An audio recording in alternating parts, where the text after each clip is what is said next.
This is part 2 in a series explaining all of the Mortal Kombat content in Fortnite Battle Royale. Last time I explained Sub-Zero. This time I'll be explaining all of the content surrounding the Mortal Kombat bundle. Our outfits are Scorpion, Raiden and Kitana. Scorpion is Sub-Zero's nemesis, and the mascot of both the MK franchise and its current developer, NetherRealm Studios. The design derives from Ultimate Mortal Kombat 3. He has two unmasked variants, a young human version derived from the Kuai Liang version of Scorpion from Mortal 1 Kombat, and a flaming skull. The skull first appeared in his Toasty fatality in MK1, but wasn't depicted burning until the 5th game. His stance is his battle stance from M1K, save for the lack of his spear. His render pose is a mirrored version of his stance from the original MK movie. Raiden is the god of thunder and mentor to the heroes, often serving as a dual protagonist with the series' main character, Liu Kang.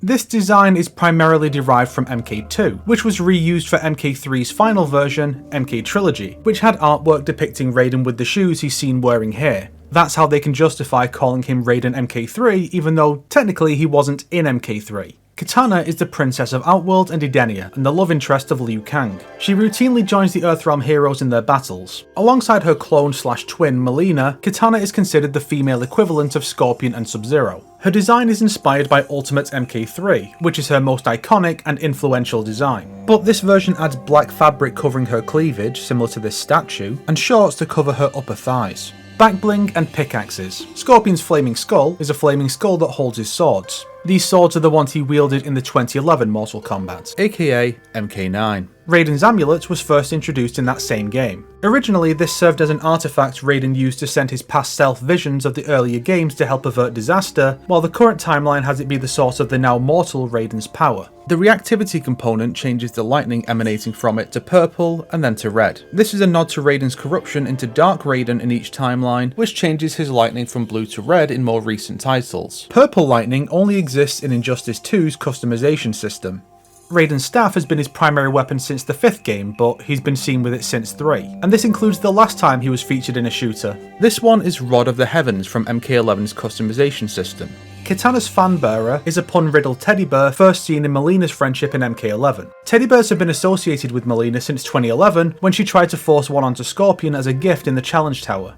Kitana's steel fans are her iconic weapons seen in all appearances, with these being lifted from MK9. Wow, all this MK9 stuff and no costumes from it. There is no glider, but the combat crashes from the battle pass are good fits for them. Emotes. Flawless Victory sees the character pummel a training dummy. For Scorpion it's Sub-Zero and vice versa. For everyone else, it's Reptile, the third palette swap ninja, whose colour was chosen as a mix of Scorpion and Sub-Zero's palettes. His use here could simply be a nod to that, or to the fact that Reptile is commonly used as the victim in fatality compilations or combo videos due to his green blood being less of a threat to monetization. The strike itself resembles Kano's fatality, where he rips the opponent's heart out, but that could just be a coincidence. A flawless victory is achieved by taking no damage in a round. The soundbite that plays is the Shao Kahn announcer from MK2 and 3, and the text pop-up is from M1K. Test Your Might is a classic minigame that roughly half of the games in the series feature. The UI elements come from MK1, and the victory pose is based on Scorpion and Sub-Zero's MK1 pose. Amusingly, bigger characters make the entire base disappear, possibly suggesting they broke the whole thing. Toasty is named for Scorpion's original fatality, and the iconic soundbite from Dan Forden heard in several entries since MK2, including this one. The animation is based on one of Scorpion's intro animations from M1K. Kitana's fan Nado is simply her levitating with her fans and ends with a pose similar to one of her MK11 victory poses. Likewise, Raiden's victory is inspired by an MK11 victory pose, which is based on his MK1 and 2 victory poses. And it begins with a pose he often does in artwork and when teleporting in cutscenes. Conducting Rod Brand is similar to one of Raiden's intro animations from MK11. It summons the MKX and 11 variant of the iconic dragon logo. Wraps. Kitana's fan swipe is a nice blue and purple with flower petals included. Purple is occasionally a colour associated with Kitana, but it's usually Mileena's. The petals represent wind and beauty, which are fitting, but I only recall Kung Lao being associated with them. Raiden Lightning Bolt just reflects Raiden's thunder powers. Scorpion Flame Aura applies his Shiryu colours and a light fire effect. Car. There's no reason for there to be a Lambo with MK designs, but I'll take it. At a stretch, it's maybe a reference to Johnny Cage's car from his M1K fatality. The exclusive patterns are themed around Scorpion and Sub-Zero's UMK3 costumes, along with their respective iconic projectiles. We also get the MK logo for the wheels.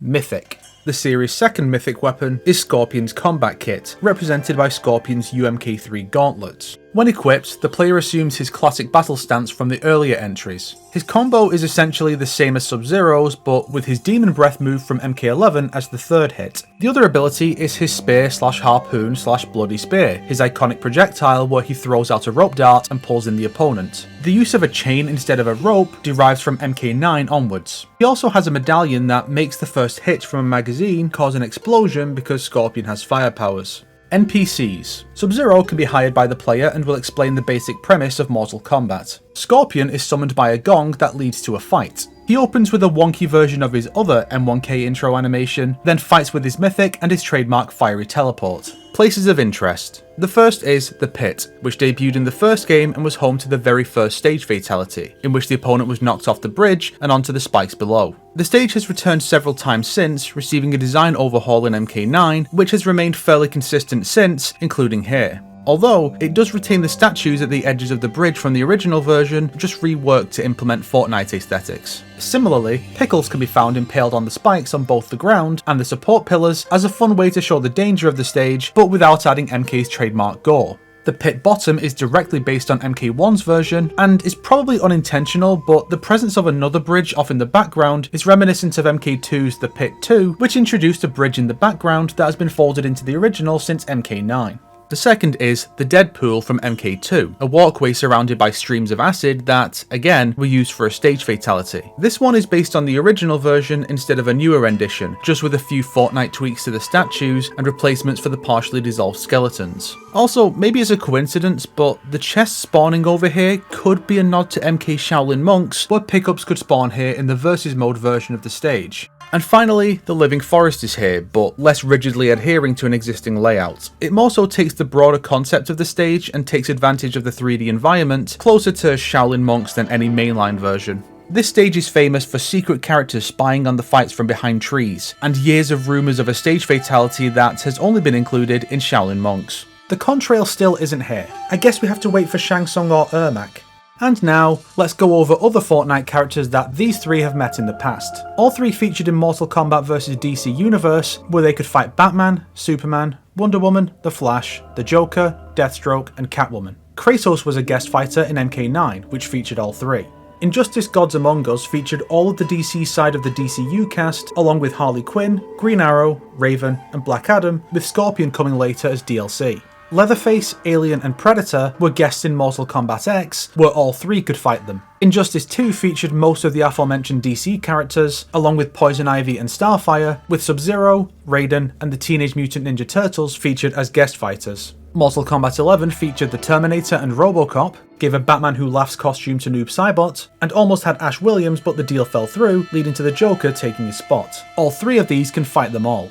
And Mortal 1 Kombat features Omni-Man, and as a joke John Cena, who can fight all three of them. As always, if you decide to buy these characters, be sure to use the creator code SNAKE with 4 A's to help support my efforts to educate the Fortnite player base on MK lore. Which MK characters do you think we're going to get next if there are more? I'm guessing MK3 Liu Kang, UMK3 Mileena in shorts, and UMK3 Ermac. The hero, the one Epic are now being harassed to include, and the easy reskin that can bring the soul-based contrail.